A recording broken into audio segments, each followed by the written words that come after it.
They Escaped the Sword examines Islam's plan to conquer Christian America, according to historian, Mid-East scholar, and best-selling author Raymond Ibrahim. This podcast is produced and copyrighted by Nathan Daniel & Company, LLC, all rights reserved. The content presented is based on historical research, archival material, and survivor testimonies. Listener discretion is advised due to descriptions of violence and persecution. Part 1. Origins of a Conflict. For centuries, the struggle between Christianity and Islam has shaped civilizations, borders, culture, and belief. Though many imagine these battles to be relics of medieval history, the conflict continues in new forms, from ideological warfare to terrorism to cultural and demographic shifts across the West. Few voices understand this continuity more clearly than Raymond Ibrahim, historian and Middle East scholar, whose background uniquely bridges both worlds. His parents, Egyptian Coptic Christians, escaped a Muslim-majority society that regarded them as second-class citizens. Raised in the United States, Ibrahim grew up aware that the tension between Islam and Christianity was not ancient mythology, it was lived reality. His academic career brought him under the mentorship of historian Victor Davis Hanson, where he studied classical warfare and early Islamic conquests. His graduate work expanded to Arabic language and Islamic theology, research that would prove indispensable when history suddenly collided with the present. As Ibrahim completed his thesis on the first major Islamic-Christian military clash, the Battle of Yarmouk in 636 AD, the attacks of September 11, 2001 shattered the myth that jihad belonged only to the past. What he discovered in the aftermath would forever change how he understood the conflict. Explore Raymond Ibrahim's The Two Swords of Christ, 5 Centuries of War Between Islam and the Warrior Monks of Christendom, available now on Amazon and at RaymondIbrahim.com. Part 2. What bin Laden Actually Said. Osama bin Laden and Ayman al-Zawahiri were the leaders of the terrorist group Al-Qaeda. Bin Laden founded Al-Qaeda and was its leader until his death in 2011. He was allegedly killed by U.S. Navy SEALs. Al-Zawahiri, who had been bin Laden's deputy and a key planner of the 9/11 attacks, succeeded him as leader and was killed in a U.S. drone strike in 2022. Like most Americans, Ibrahim first encountered Osama bin Laden through English translations broadcast by media outlets. These statements emphasized U.S. foreign policy, Western intervention, and grievances such as support for Israel and colonialism. They depicted Al-Qaeda's war as retaliation, cause and effect. But while working in the Library of Congress's Near East Division, Ibrahim discovered something the public never saw. Bin Laden and Ayman al-Zawahiri's original Arabic writings, uncensored and intended for Muslim audiences. The difference was dramatic. In Arabic, the justifications were not political, they were religious and eternal. Muslims must wage war because non-Muslims are infidels.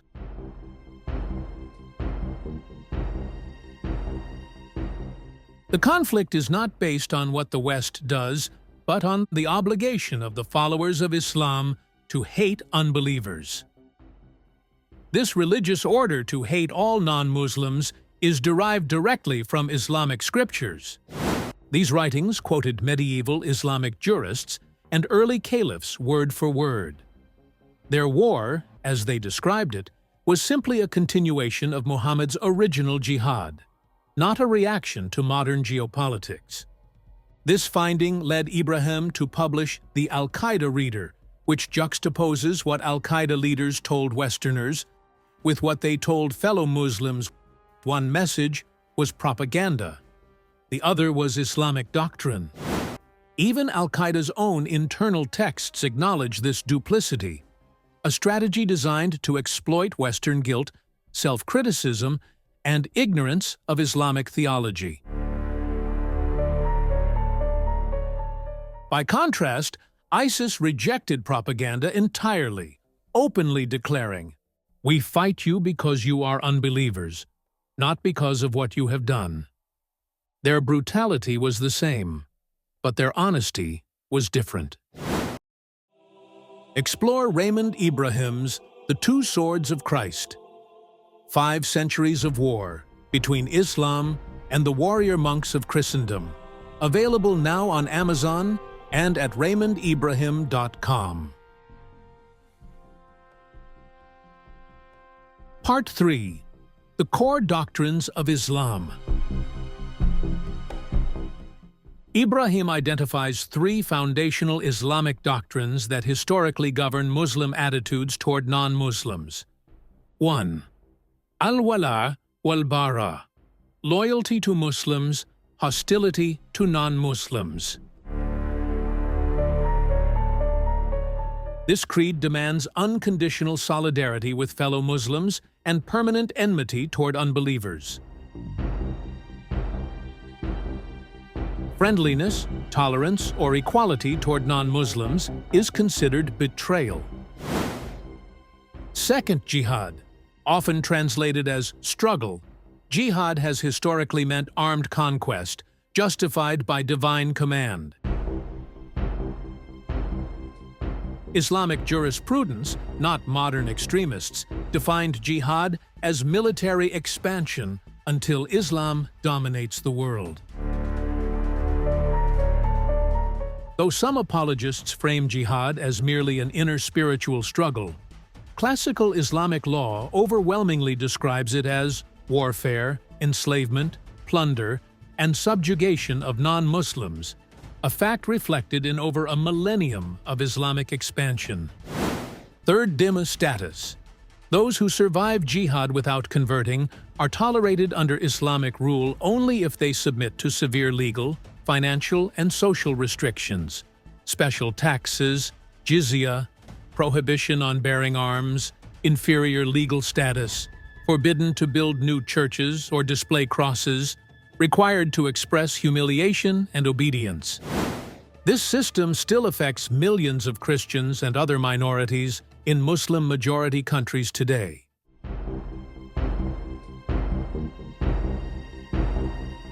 Part 4. Why Islam preaches peace when they are in the minority. Islamic law contains both peaceful and warlike verses. Arabs and Islamic scholars have long acknowledged this contradiction, resolving it by nullifying seemingly peaceful actions to fully reveal their hidden diabolical intent. The early peaceful verses from Mecca applied only when Muslims were weak. The later militant verses from Medina override the earlier ones once Muslims are strong. Thus, peace, tolerance, and coexistence are temporary tactics used when Muslims are the minority. Warfare, conquest, and supremacy are the final stage once power is achieved. A Muslim acquaintance once summarized this plainly after being pressed on the contradiction. "Of course I preach peace. I live in Mecca." He did not mean the city in Arabia. He meant a condition of weakness in a non-Muslim society. Once demographics or political power shift, the doctrine shifts with them.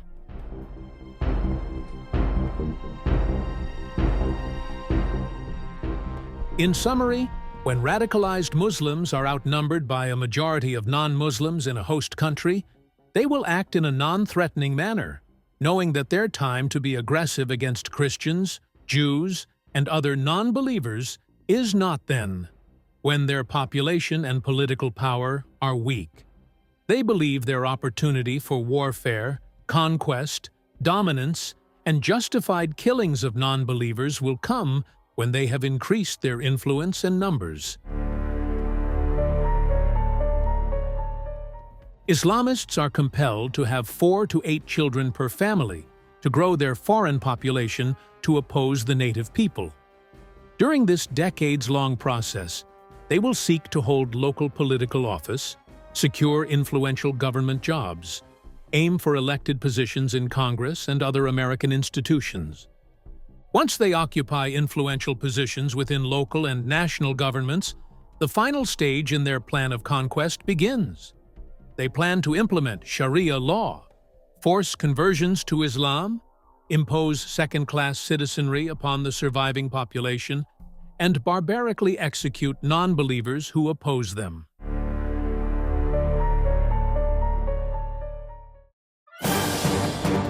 Help support the mission. They Escaped the Sword is more than a story.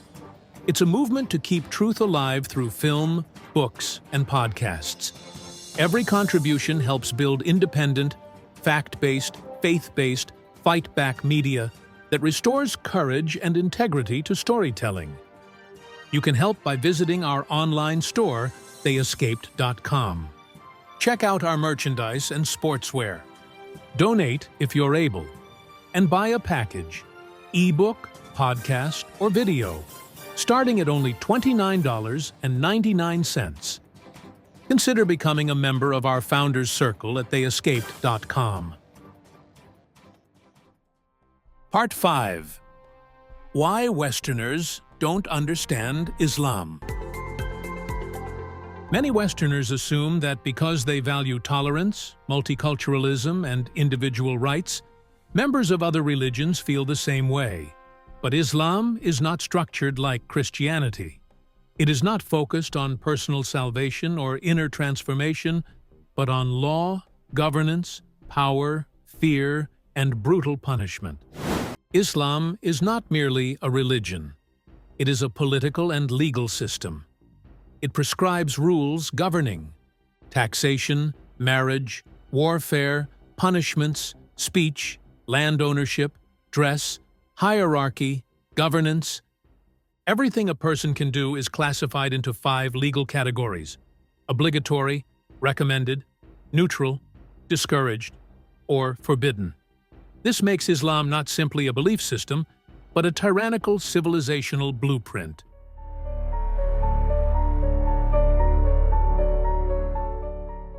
Westerners misunderstand Islam because they assume it functions like Christianity.